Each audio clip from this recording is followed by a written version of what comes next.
हमको अच्छा लगा। ममता दीदी आपका डर हमें बहुत अच्छा लगा। पाয়ের ঘাম মাথায় ফেলে দিনের পর দিন পরিশ্রম করে তারা এই দলটাকে চালিয়ে নিয়ে যাচ্ছে নিজের অর্থ দিয়ে। কারো চুরি করা টাকায় নাই। আর চোরগুলো কি করছে? মঞ্চে এসে বড় বড় কথা বলছে, বড় বড় ভাষণ দিচ্ছে, আমাদের একবার ভোটটা দাও, আমরা তোমাদের ভবিষ্যৎ গড়ে দেবো। কি ভবিষ্যৎ গড়ে দেবে?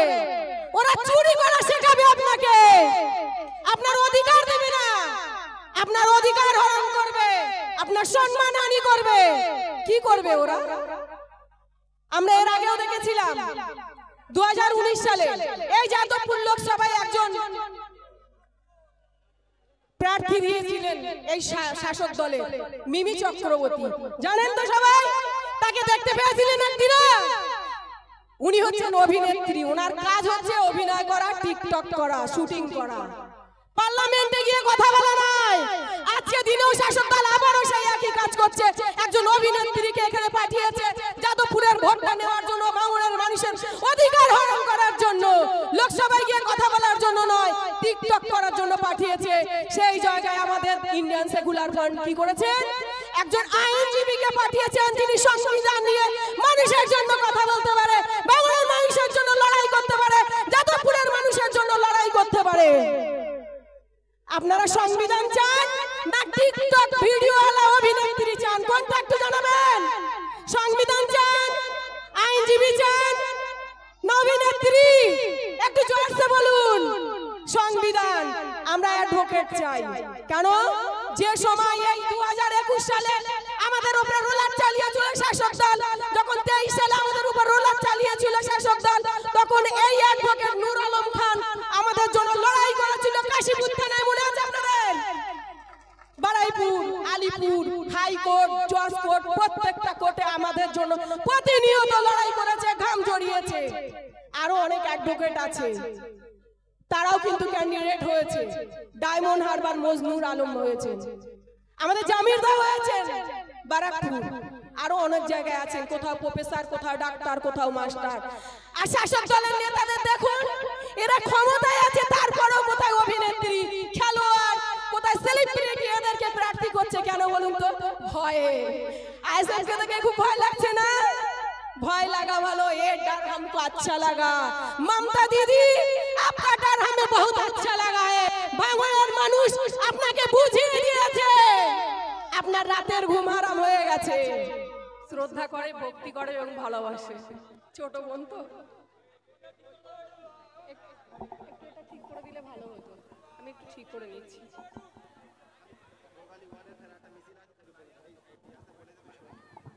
না না, বেশি বেশি হয়ে যাচ্ছে।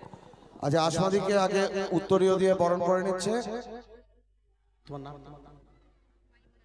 মাইমুনা বিবি। আসমাদিকে ব্যাস পরিয়ে নিচ্ছেন মাইমুনা বিবি।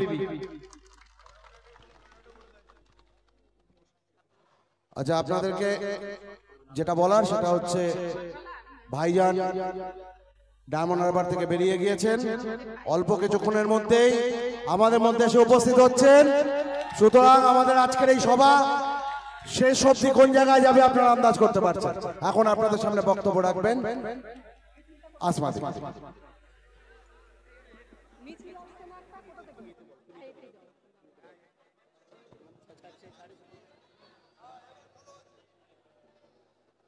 ধন্যবাদ সবাইকে, মঞ্চে উপবিষ্ট আমাদের জনপ্রিয়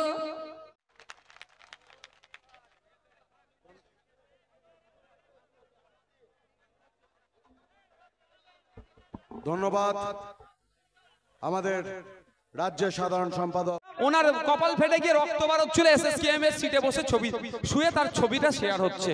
তো আপনাদের বলে রাখি ভাই, এ আমার পিএসও আছে মিনি, তো জেড প্লাসে আরো ভয়ঙ্কর ব্যাপার, এই যে আপনার সামনে আছেন ভেস্তে দিত না জেড প্লাস, যেটা একজন সিএম, আরো বেশি সিকিউরিটি তার বাড়ির মধ্যে কে ধাক্কা মেরেছে মমতা ব্যানার্জি এখনো জোর গলায় বলতে পারলো না তার কপালটা কি করে ফাটলো।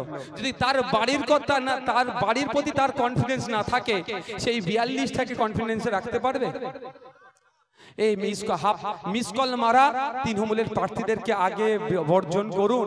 আপনাদের এলাকায় 2-4টে করে যে তৃণমূলের বন্ধুরা আছে তাদের বলুন, হ্যাঁ তোরা তো বিজেপিকে আটকানোর জন্য তৃণমূলকে ভোট দিতে চাইছিস, এই মিস কল মারা সায়নী ঘোষ আগামী দিনে ভোট নিয়ে বিজেপিতে চলে যাবে না, দায়িত্ব নিতে পারিস? কারণ ও তো দুর্নীতি করেছে বলে তাকে নাকি ডাকছে, ও কালকে বিজেপিতে চলে যাবে। ওগুলোকে বলুন যে তোদের 3-4টে করে ভোট আছে সেটাও নষ্ট করিস না, আয় আমাদের আইএসএফ এর পক্ষে দে, তোদের হয়ে কথা বলবে। তোকে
রবিবার করবেন না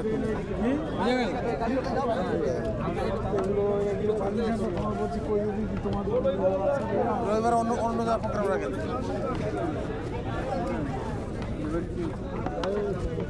পরে বলছি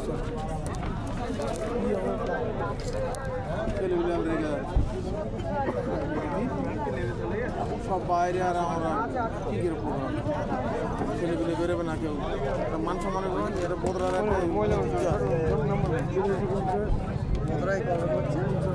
রবিবারে পরে বলছিলাম ছেলেগুলো বাড়ি দিয়ে আসি তাদের